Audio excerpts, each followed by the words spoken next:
The soul, whatever the hell that is. That sounds scary.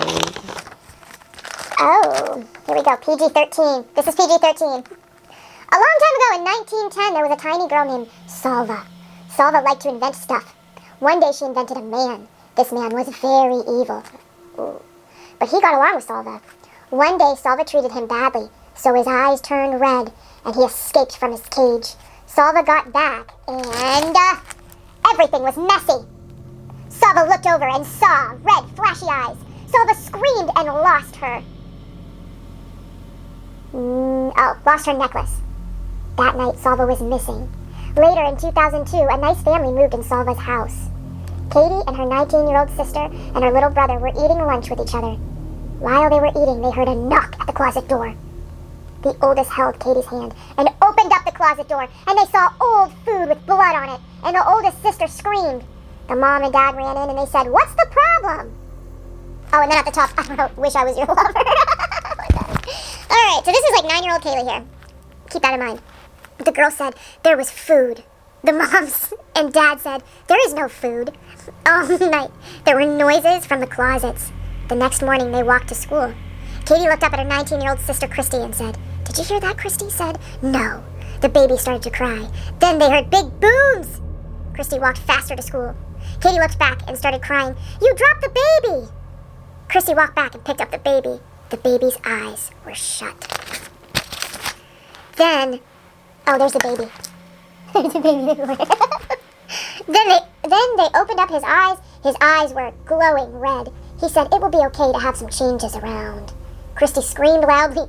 Katie was crying. At school, Christy was looking behind her. At school, she saw a dead girl. Christy stared and shut her eyes. She looked back again, and there was no one there. The teacher said, "Is there a problem?" "Mrs. Christy," she said, no problem." Christy walked home with Katie and the red-eyed baby. The baby said, "I can walk, thank you." Christy saw a lady. The lady was screaming, saying, "Come here." Then a bloody dead hand came out of a grave. Where's his grave at? Were they in a graveyard? I thought they were at school. And why is this 19-year-old at school? Oh my god.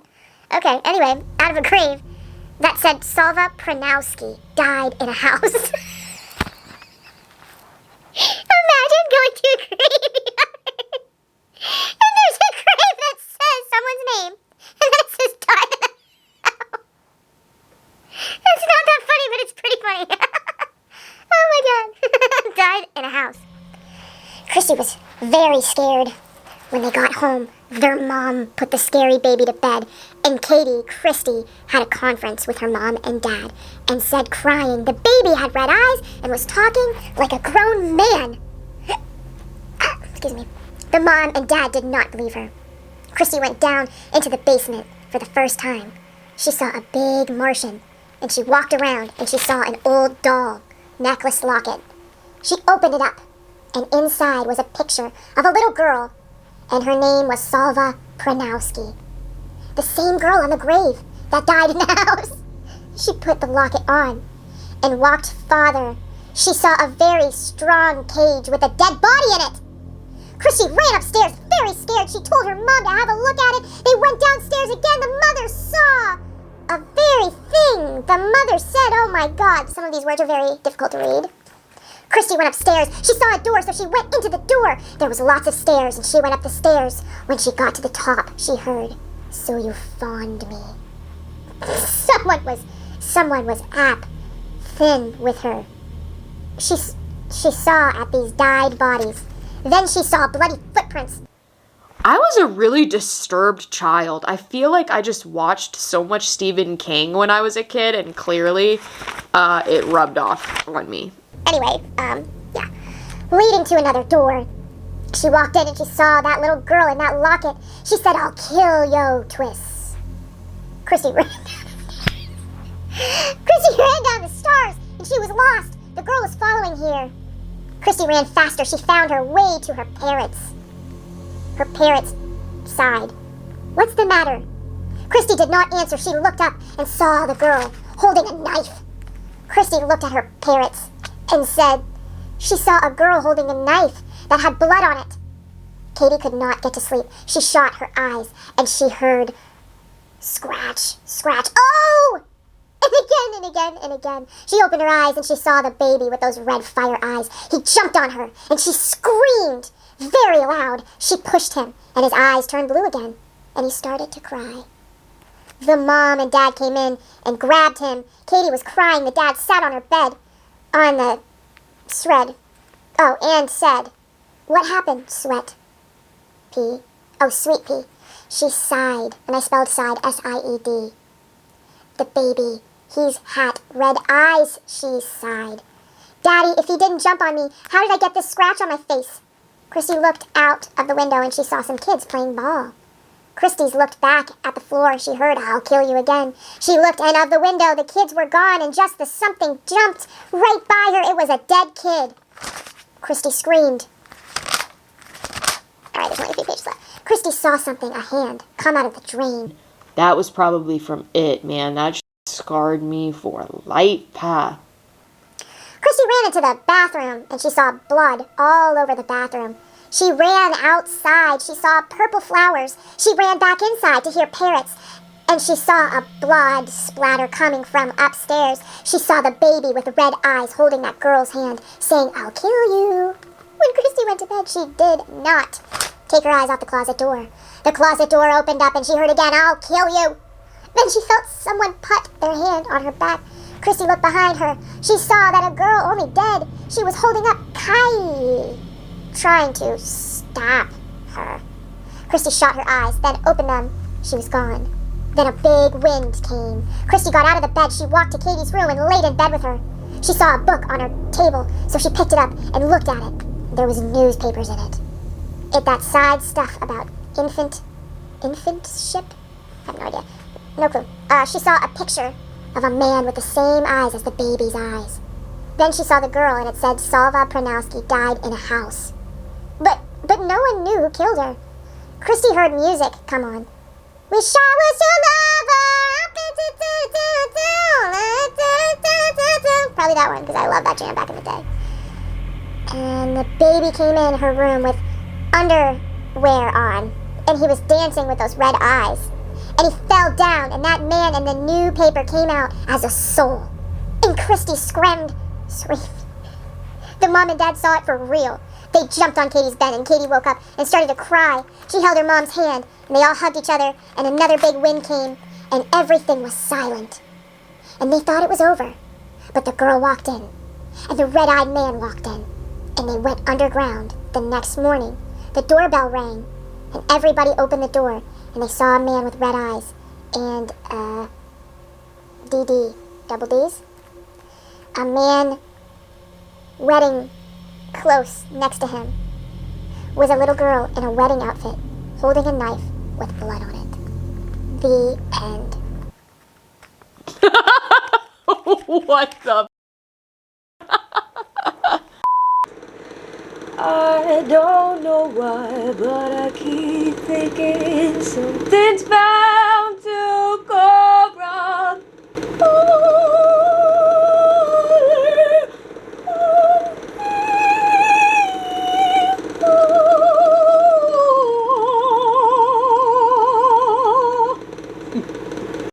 Ain't but hoes and tricks.